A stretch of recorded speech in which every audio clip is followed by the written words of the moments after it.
अपन journal के नियम पढ़ रहे हैं और जर्नल के नियम में अभी तक जो हमारी बात हुई है, तीन खाते और तीन खातों के तीन नियमों के आधार पर हम किसी लेन देन को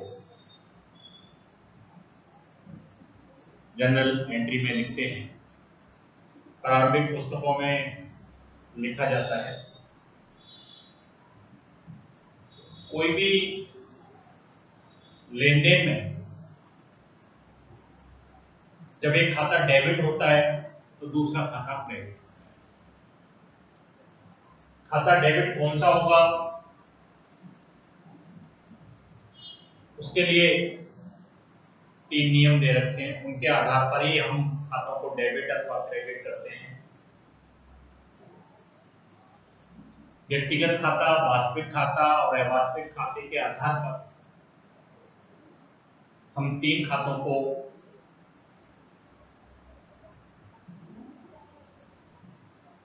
लिखते हैं। ऐसी स्थिति में जितनी रकम डेबिट में आएगी उतनी रकम आपकी क्रेडिट में है। खाते में जितनी रकम आपके डेबिट में आएगी उतनी ही रकम आपके कहां पर भी आएगी, क्रेडिट में भी आपके आएगी।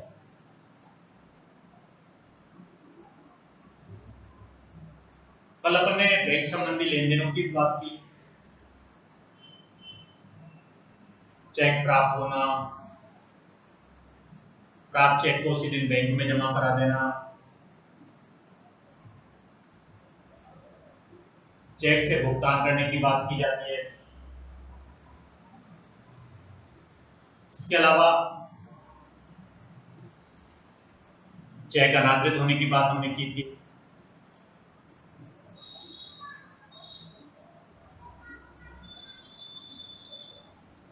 आज एक पॉइंट पर अपन और बात करना चाहते हैं, बट्टा डिस्काउंट।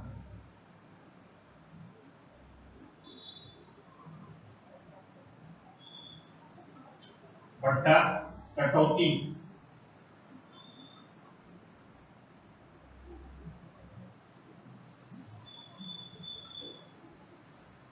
माल खरीदने के समय, माल बेचने के समय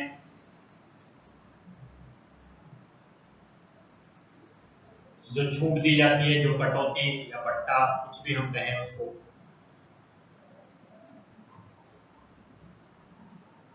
उससे माल के मूल्य में कमी होगी।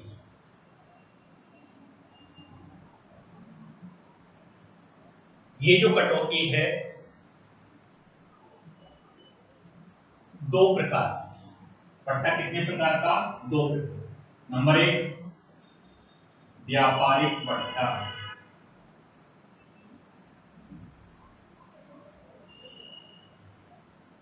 व्यापारिक बट्टा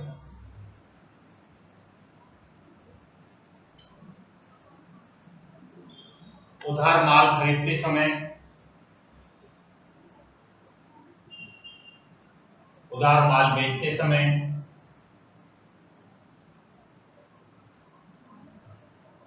माल के मूल्य में जो कटौती व्यापारिक बट्टे के रूप में दी जाती है,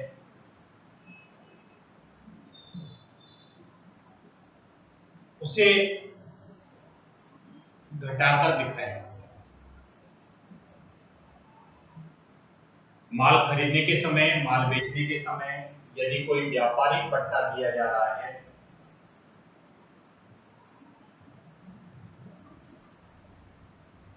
तो ऐसी स्थिति में उस व्यापारिक बट्टे की रकम को खरीदे गए मूल्य या बेचे गए मूल्य में से घटाकर दिखाया जाता है। लेकिन जर्नल प्रविष्टि करते समय व्यापारिक बट्टे को, डिस्काउंट को डीआर या सीआर नहीं किया जाता। ध्यान दीजिए, व्यापारिक बट्टे की बात कर रहा हूं मैं आपसे। व्यापारिक बट्टा माल उधार खरीदते समय, माल उधार बेचते समय जो छूट व्यापारिक बट्टे के रूप में दी जाती है उसे खरीदे गए या बेचे गए मूल्य में से घटाकर दिखाया जाता है। लेकिन प्रविष्टि में बट्टे के लिए कोई खाता डेबिट अथवा क्रेडिट नहीं किया जाता है, केवल रकम घटाई जाएगी एंट्री में।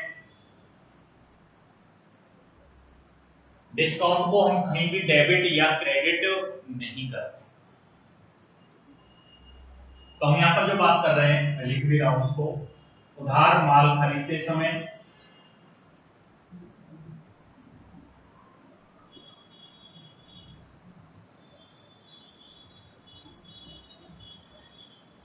अथवा उधार माल बेचते समय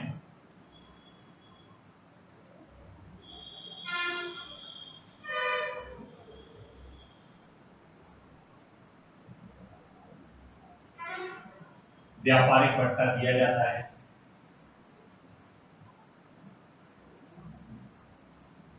व्यापारिक बट्टा दिया जाता है।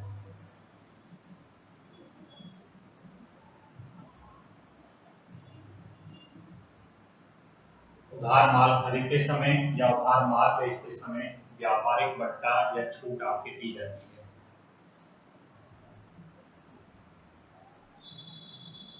ऐसी स्थिति में ये जो बट्टे की रकम है खरीदे गए मूल्य अथवा बेचे गए मूल्य में से घटाकर दिखाई जाएगी। दूसरी बात, जर्नल प्रविष्टि में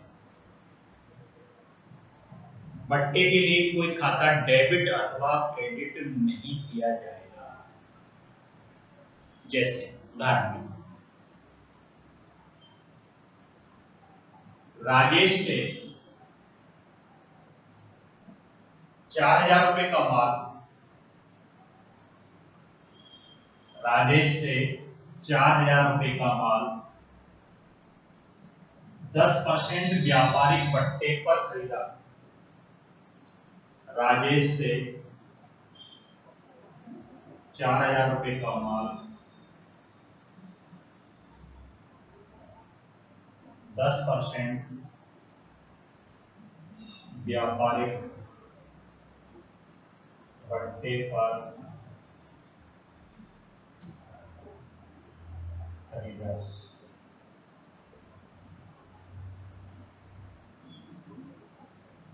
राजेश से 4,000 रुपए का माल कितने परसेंट? 10% व्यापारिक बट्टे पर खरीदा। व्यापारिक बट्टा है, एंट्री में डिस्काउंट को डीआर और सीआर नहीं करना। माल खरीदा, राजेश से 4,000 रुपए का माल खरीदा। माल खरीदने की एंट्री बनानी है। एक तो आप देखेंगे परचेज अकाउंट करवा दो, और दूसरा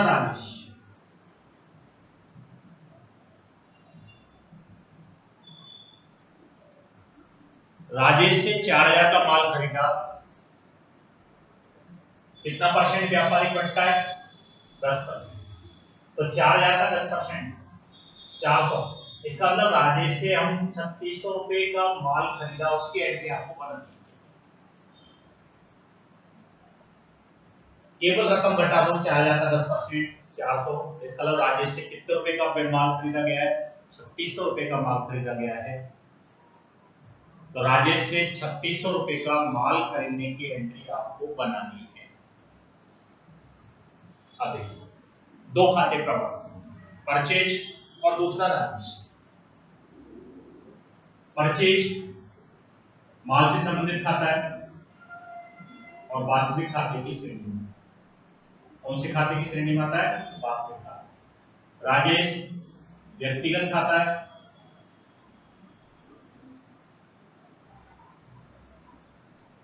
राजेश व्यक्तिगत खाता है, तो व्यक्तिगत खाते का नियम लागू है। अब देखिए, आप परचेज माल है, वास्तविक खाते में आ गया, यहां तक बात हो गई। अब बात आएगी नियम कि माल और संपत्ति व्यापार में आते हैं तो डेबिट और माल और संपत्ति व्यापार से जाते हैं तो क्रेडिट। माल और संपत्ति व्यापार में आ रहे हैं तो डेबिट, और माल और संपत्ति व्यापार से जा रहे हैं तो क्रेडिट। तो परचेज, माल खरीदा, माल आ रहा है हमारे पास, तो परचेज को डेबिट करेंगे। क्या करेंगे? परचेज को डेबिट करेंगे। परचेज अकाउंट डी है, माल खरीदा, खरीदा तो माल आया होगा हमारे पास, तो परचेज को डेबिट करेंगे, क्योंकि नियम हमको यही बता रहा है कि माल और संपत्ति व्यापार में अगर आते हैं तो उसे डेबिट। माल और संपत्ति व्यापार में अगर आते हैं तो उसे डेबिट। दूसरी बात, राजेश का खाता व्यक्तिगत था। राजेश व्यक्तिगत खाता होने के कारण व्यक्तिगत खाते का नियम इसके ऊपर लागू होगा। हम कह रहे हैं कि पाने वाला व्यक्ति डेबिट और देने वाला व्यक्ति क्रेडिट होता है। राजेश से माल खरीदा, मैं आपसे पूछूं, राजेश से माल खरीदा, तो यहाँ राजेश पाने वाला दिख रहा है क्या आपको देने वाला दिख रहा है? तो आपका क्या जवाब आएगा? राजेश से खरीदा है, इसलिए राजेश यहाँ देने वाला है, और नियम हमारा क्या बताता है? देने वाले व्यक्ति को क्रेडिट किया जाता है, उसका खाता जमा किया जाता है, इसलिए राजेश को क्रेडिट करेंगे। हमारी जो एंट्री बनेगी, परचेज अकाउंट दिया टू राजेश 4, परचेज अकाउंट दिया टू राजेश 4, राजेश से माल।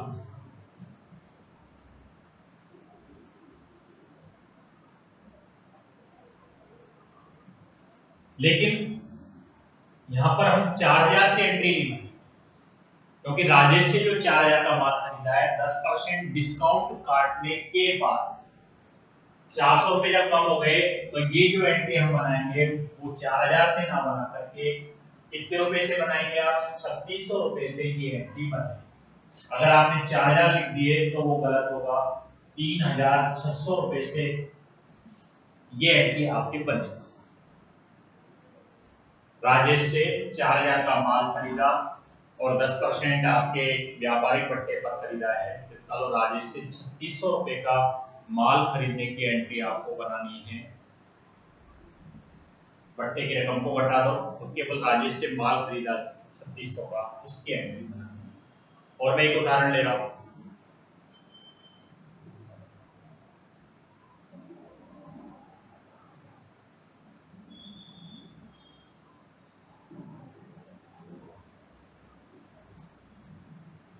सुनील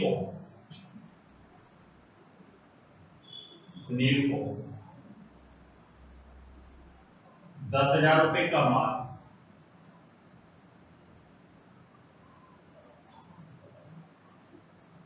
सुनील को 10,000 रुपए का माल 10% व्यापारिक पट्टे पर बेचा।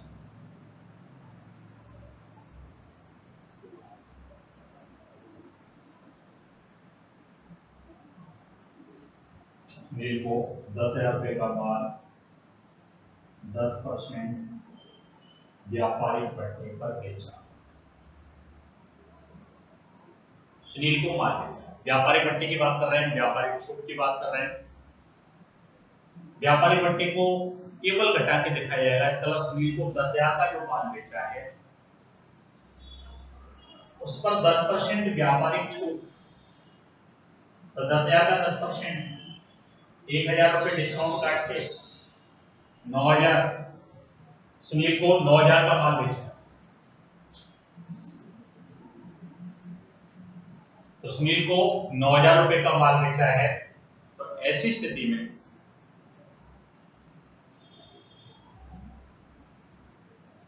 एक तो सुनील का खाता, सुनील व्यक्ति का नाम है, और दूसरा बेचने को हम अंग्रेजी में कहते हैं सेल्स। सुनील और सेल्स, उधार का लेन देन है। सुनील को माल बेचा। सुनील व्यक्तिगत खाता है, आप सभी जानते हैं कोई भी व्यक्ति का नाम आता है हम उसको किस श्रेणी में ले रहे हैं, व्यक्तिगत खाता।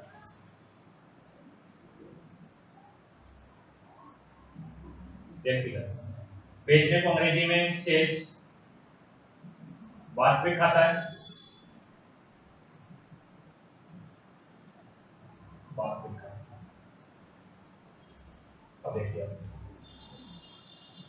सुनील को माल बेचा, व्यापारी बट्टे को केवल घटा के दिखाना है, ऐसा लगे लेन देन केवल।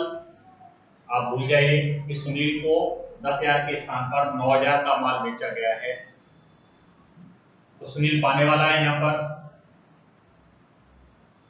और पाने वाले व्यक्ति को हम डेबिट करते हैं, तो सुनील से अकाउंट दिया।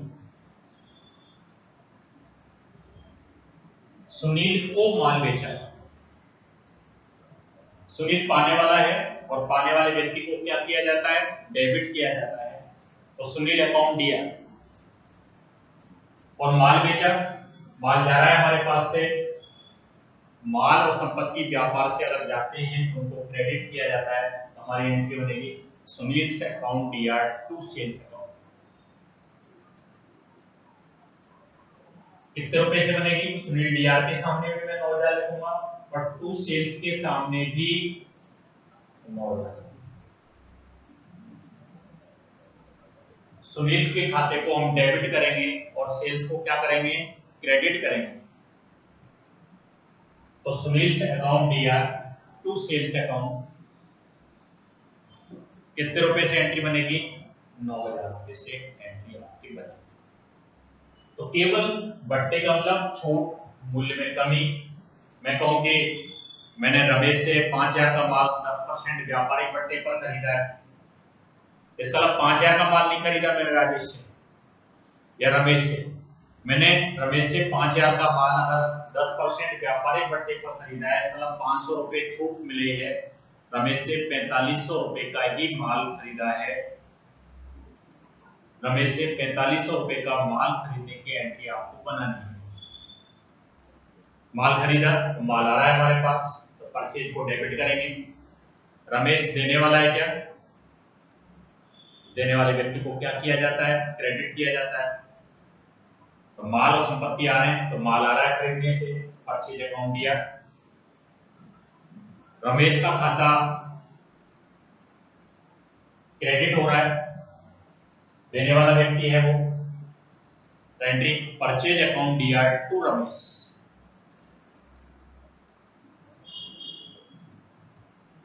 रमेश को क्रेडिट क्यों कर रहे हैं, क्योंकि व्यक्तिगत खाता है और रमेश से माल खरीदा है हमने, तो रमेश को क्रेडिट किया जाएगा। तो व्यापारिक बट्टा जो अपन ने अभी तक बात की है, बट्टे का मतलब कटौती, छूट, माल के मूल्य में कमी, माल खरीदने के समय या बेचने के समय दिया जाता है। खरीदे गए मूल्य में से उसको घटा के दिखाएंगे, जैसे यहां देख रहे हैं हम, या बेचे गए माल के मूल्य में से घटा के दिखाएंगे। 10,000 रुपए का माल 10% व्यापारिक बट्टे पर बेचा, इसका मतलब 10,000 का 10% 1,000। आप भूल जाइए इसको, आप इसको ऐसे समझें कि सुनील को हमने 9,000 का माल बेचा। अब सुनील को 9,000 का माल बेचा, उसकी एंट्री आपको बनानी है। सुनील पाने वाला, डेबिट, बेचने से माल गया, क्रेडिट। लेकिन 10,000 में से 10% डिस्काउंट घटाएंगे हम, और 10% डिस्काउंट जब हम घटा देते हैं 1,000 रुपए, इसका मतलब सुनील को 9,000 रुपए का ही माल बेचा गया है। तो सुनील डीआर टू सेल्स, ये एंट्री आपके बनते हैं। और देखिए बट्टे भट्टे की जब हम बात कर रहे हैं, दो प्रकार का भट्टा, एक तो व्यापारिक भट्टा और एक होता है नकद भट्टा।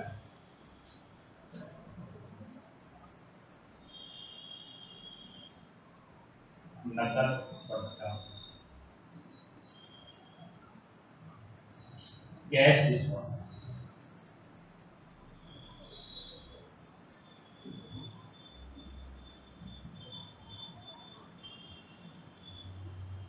नकद भट्टा,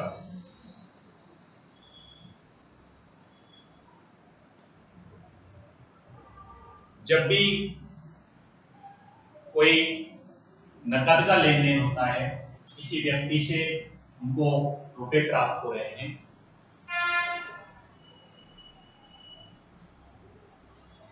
और उससे हमको नकद भट्टा प्राप्त हो रहा है,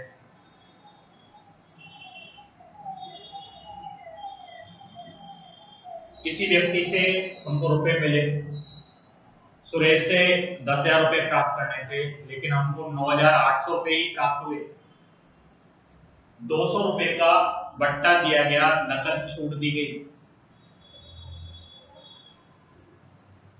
नकद भट्टा शीघ्र भुगतान को प्रोत्साहित करने के लिए दिया जाता है। मानो मैंने किसी व्यक्ति को 20,000 रुपए का माल उधार बेचा है, लेकिन मैं उसको ये कहूं कि आपसे मैं 20,000 के स्थान पर 19,500 रुपए ले लूंगा, 500 रुपए आपको भट्टा दिया जाएगा, छूट दी जाएगी, नकद भट्टा दिया जाएगा। तो ऐसी स्थिति में वो व्यक्ति जल्दी से पेमेंट करना चाहिए, क्योंकि उसको 500 रुपए का फायदा होता है। और जिस व्यक्ति को पेमेंट प्राप्त हो रहा है, उसकी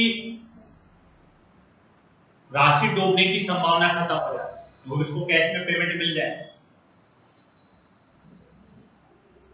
तो किसी भी व्यक्ति से जब पेमेंट प्राप्त होता है और उसको भट्टा दिया जाता है, नकद छूट दी जाती है, या हम किसी को भुगतान कर रहे हैं और भट्टा प्राप्त हो रहा है,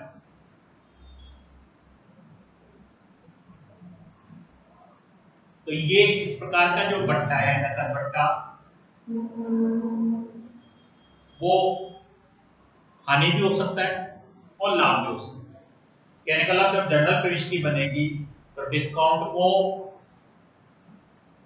हानि है तो डेबिट करेंगे, और वो डिस्काउंट अगर हमारे लिए लाभ है तो हम भट्टा खाते को क्रेडिट करेंगे। कहने का मतलब, व्यापारिक भट्टे में आपने देखा था, केवल हमने अमाउंट घटा के दिखाई थी, एंट्री में भट्टे के लिए कोई खाता डेबिट अथवा क्रेडिट नहीं किया था। लेकिन यहां पर भट्टे के लिए डिस्काउंट अकाउंट या तो डेबिट होगा नकद भट्टे में, या क्रेडिट होगा। अगर वो भट्टा हानि है व्यापार के लिए तो डेबिट, क्योंकि डिस्काउंट को हम अवास्तविक खाते की श्रेणी में रखते हैं, और अवास्तविक खाते की श्रेणी में रखते हैं इस वजह से अवास्तविक खाते का नियम लागू होता है। अगर दिया गया भट्टा हानि है तो उसे हम डेबिट करेंगे, अगर भट्टा प्राप्त हो रहा है वो हमारे लिए लाभ है। आप कहेंगे पता कैसे लगेगा? मैं एक उदाहरण लेता हूं।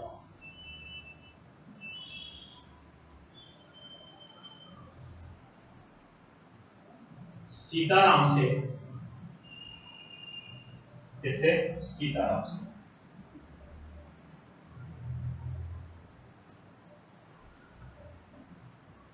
सीताराम से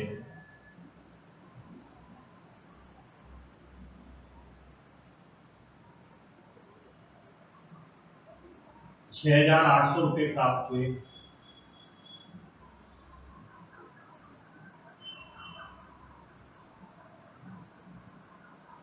200 रुपए का नकद भट्टा दिया।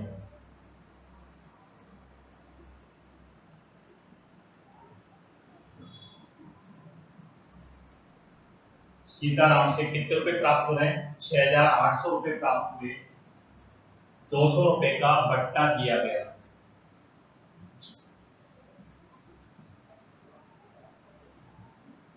इसका मतलब सीताराम से मेरे को 7,000 रुपए मिलने थे, लेकिन 7,000 के स्थान पर केवल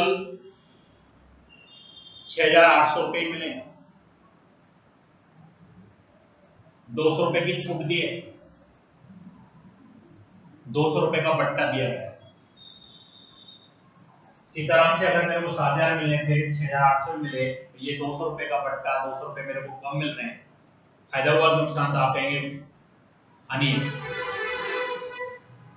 कैश, डिस्काउंट और एक सीताराम,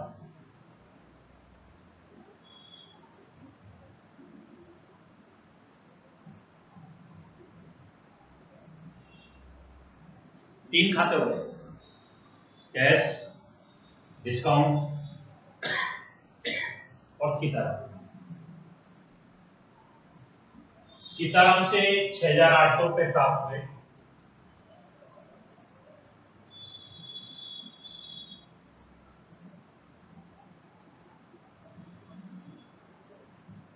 कैश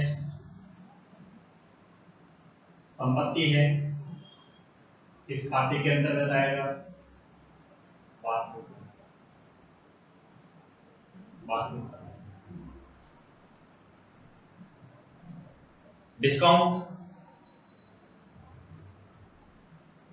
बट्टा अवास्तविक खाते में आता है।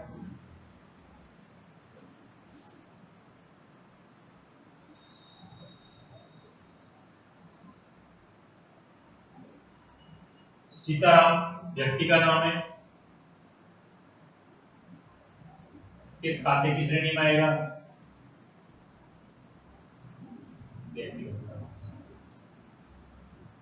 तीन खाते हो गए,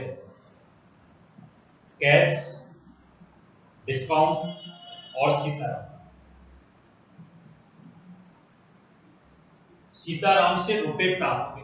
वास्तविक खाते का नियम ये कहता है संपत्ति आती है तो डेबिट और जाती है तो क्रेडिट। सीताराम से रुपए मिले, साफ पता लग रहा है कैश हमारे पास आ रहा है, और कैश आता है तो कैश को डेबिट करें।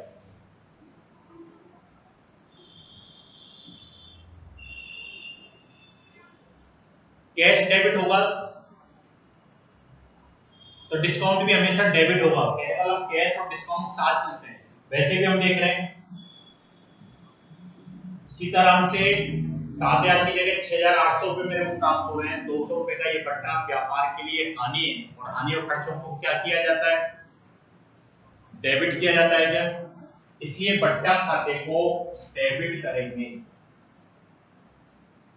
अगर आपको पता लग गया कैश डेबिट होगा तो कैश डिस्काउंट भी डेबिट होगा। कैश अकाउंट दिया,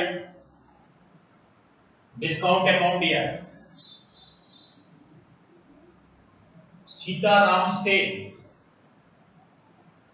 सीताराम का खाता व्यक्तिगत खाता है, और पाने वाला व्यक्ति डेबिट होता है और देने वाला व्यक्ति क्रेडिट होता है। सीताराम से रुपए प्राप्त हुए,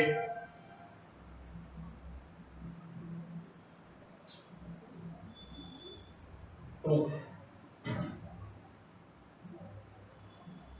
सीताराम से कैश दिया। कितना कैश आया हमारे पास? 6,800। कितने रुपए का नकद बट्टा दिया गया है? 200 रुपए। और टू सीताराम, जितनी रकम 7,000 डेबिट में, तो दोनों का टोटल मिलाकर के सीताराम से कितने रुपए मिलने थे अपने को? 7,000 रुपए सीताराम से मिलने थे क्या? तो सीताराम से 7,000 रुपए जो मिलने थे, उसकी जगह 6,800 रुपए मिले।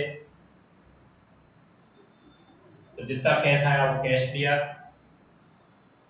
200 रुपए का बट्टा नुकसान है वो भी डेबिट होगा, तो डिस्काउंट दिया। और देने वाले व्यक्ति को हम क्या करेंगे? क्रेडिट करेंगे। तो टू सीताराम हमारी एंट्री होंगे, कैश अकाउंट दिया, डिस्काउंट अकाउंट दिया, टू सीताराम।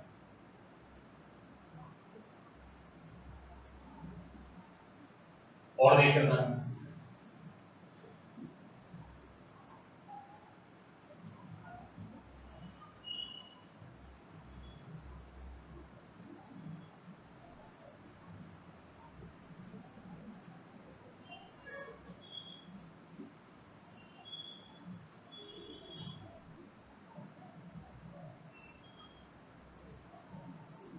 रोहित को 10,000 रुपए के भुगतान में, रोहित को 10,000 रुपए के भुगतान में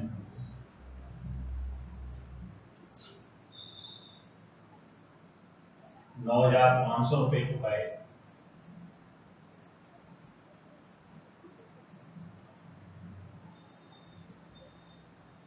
₹500 नकद भत्ता प्राप्त।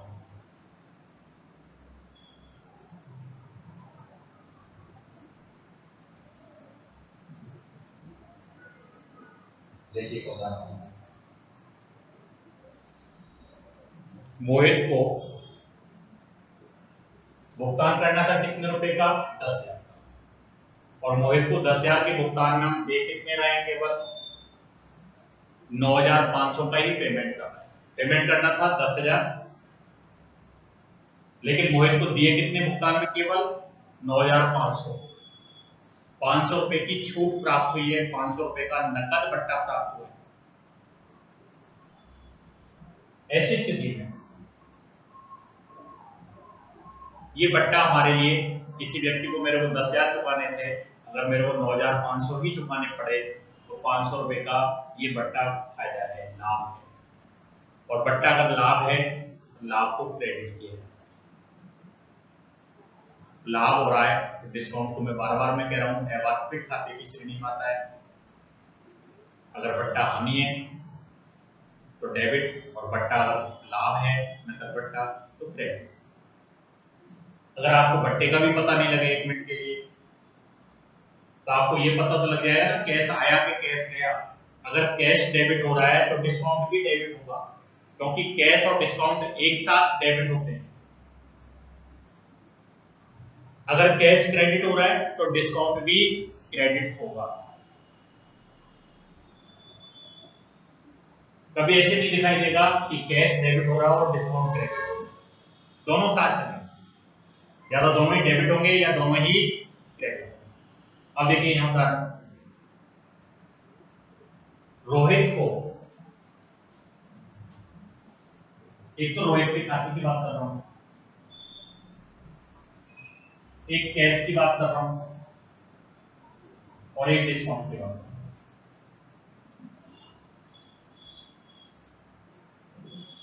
रोहित, कैश और डिस्काउंट, 3 खाते हैं। रोहित, कैश और डिस्काउंट।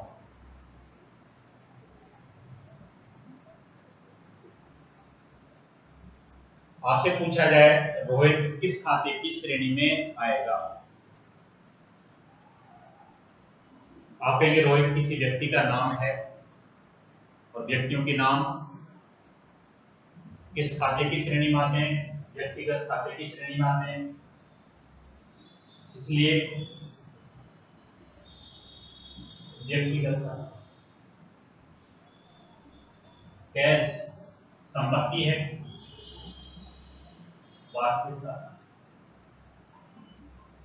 डिस्काउंट भत्ता लाभ है, अवास्तविक। 3 खाते हैं, तीनों अलग अलग हैं। एक व्यक्तिगत खाते की श्रेणी में आ रहा है, एक वास्तविक खाते की श्रेणी में आ रहा है, और तीसरा अवास्तविक खाते की श्रेणी में आ रहा है। रोहित को रुपए चुकाए, रोहित को रुपए चुकाए हैं। रोहित व्यक्तिगत खाता है, रोहित यहाँ पाने वाला दिख रहा है आपको कि देने वाला दिख रहा है? आप कहेंगे रोहित को चुकाए, रोहित पाने वाला है, और पाने वाले व्यक्ति को क्या किया जाता है? डेबिट किया जाता है। पाने वाला व्यक्ति क्या किया जाता है? डेबिट किया जाता है। तो यहाँ रोहित से अकाउंट दिया।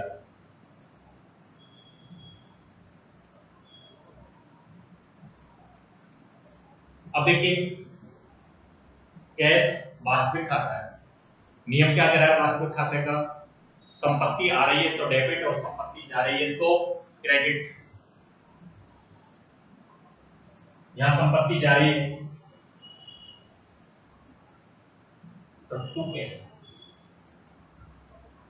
कैश क्रेडिट हो गया। हम कुछ भी नहीं देखें तो अपने आप ही हम डिस्काउंट को क्रेडिट कर सकते हैं, लेकिन हम यहाँ देख रहे हैं इधर रटने वाली बात हो गई। रोहित को 10,000 की जगह हम 9,500 रुपए ही चुका रहे हैं।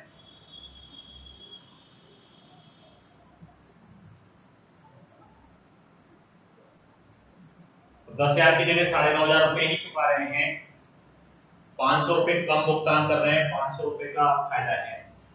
और ये बट्टा प्राप्त जो हुआ है हमारे लिए लाभ है। और लाभ और आय को क्रेडिट किया जाता है क्या, तो एंट्री में इसलिए डिस्काउंट को क्रेडिट करेंगे। क्या करेंगे, क्रेडिट करेंगे। रोहित दिया 10,000, चुकाने में कितना कैश दिया, 9,500। कितना बट्टा प्राप्त हुआ है, 500 रुपए का।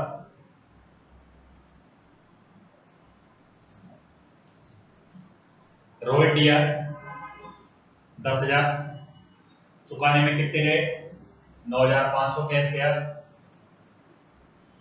और टू डिस्काउंट कितने रुपए का बट्टा प्राप्त हुआ है, 500 रुपए का। तो टू डिस्काउंट 500 रुपए।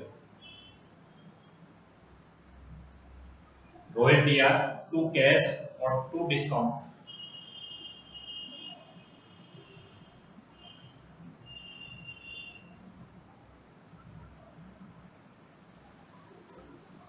तीन खाते प्रभावित हुए। रोहित व्यक्तिगत खाता रोहित को चुकाए पाने वाला है, और पाने वाले व्यक्ति को डेबिट किया जाता है, डीआर किया जाता है। चुकाने में क्या गया हमारे पास से, कैश। तो कैश को हम क्या करेंगे, क्रेडिट करेंगे। और डिस्काउंट हमारे लिए लाभ है, और लाभ और आय को क्या किया जाता है, क्रेडिट किया जाता है, इसलिए डिस्काउंट को क्रेडिट करेंगे। आप देख रहे हैं भले 2 खाते क्रेडिट हुए हैं, लेकिन जितनी रकम 10,000 रुपए क्रेडिट में आई है, उतनी रकम 10,000 रुपए आपके कहां पर भी आई है, डेबिट में भी आई है। तो ये उदाहरण, कई बार आपसे क्वेश्चन पूछ लिया जाता है। आज हमने बट्टे की बात की, छूट की बात की, छूट, कटौती, मूल्य में कमी। आपसे पूछा जाए बट्टा कितने प्रकार का होता है, तो आप क्या जवाब देंगे, बट्टा 2 प्रकार का।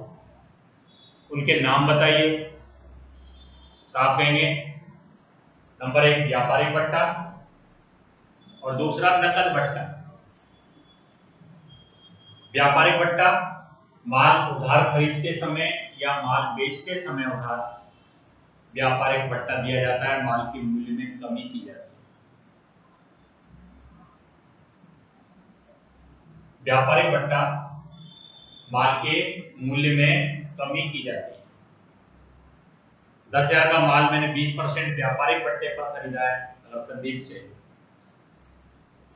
10,000 का माल 20%, तो 10,000 का 20% आप देख रहे हैं 2,000 हो गए।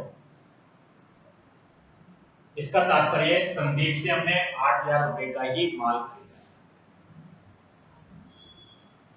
व्यापारिक बट्टा उधार माल खरीदते समय या बेचते समय दिया जाता है। इसकी जनरल प्रविष्टि नहीं की जाती। जनरल प्रविष्टि में व्यापारिक बट्टे को डेबिट अथवा क्रेडिट नहीं किया जाता है। लेकिन जब बात करते हैं हम दूसरे नंबर के बट्टे की, नकद बट्टे की जब हम बात करते हैं, तो ये जो बट्टा है ग्राहकों से शीघ्र भुगतान प्राप्त करने के उद्देश्य से ये दिया जाता है, नकद को प्रोत्साहन देने के लिए कि भुगतान समय पर हो जाए, कोई राशि नहीं डूबे, उसके लिए नकद बट्टा दिया जाता है।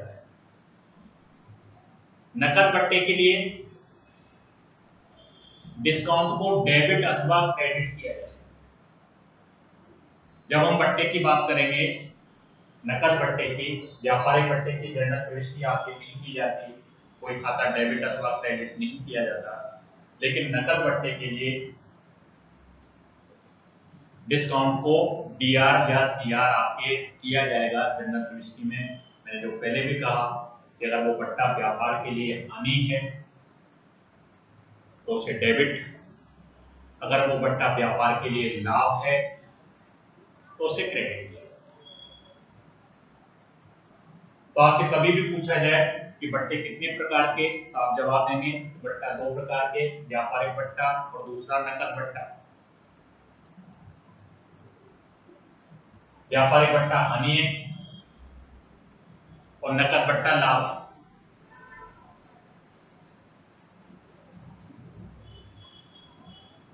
व्यापारिक बट्टे को केवल घटा के दिखाते हैं, लेकिन नकद बट्टे को हम जनरल प्रविष्टि में क्या करेंगे, डेबिट अथवा क्रेडिट करेंगे। तो ये आज बट्टे की हमने बात की है। मैंने दो उदाहरण लिए आपके इसमें। व्यापारिक बट्टे में उधार माल बेचने के समय, उधार माल खरीदने के समय।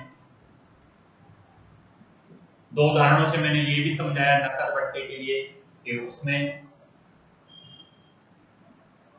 डिस्काउंट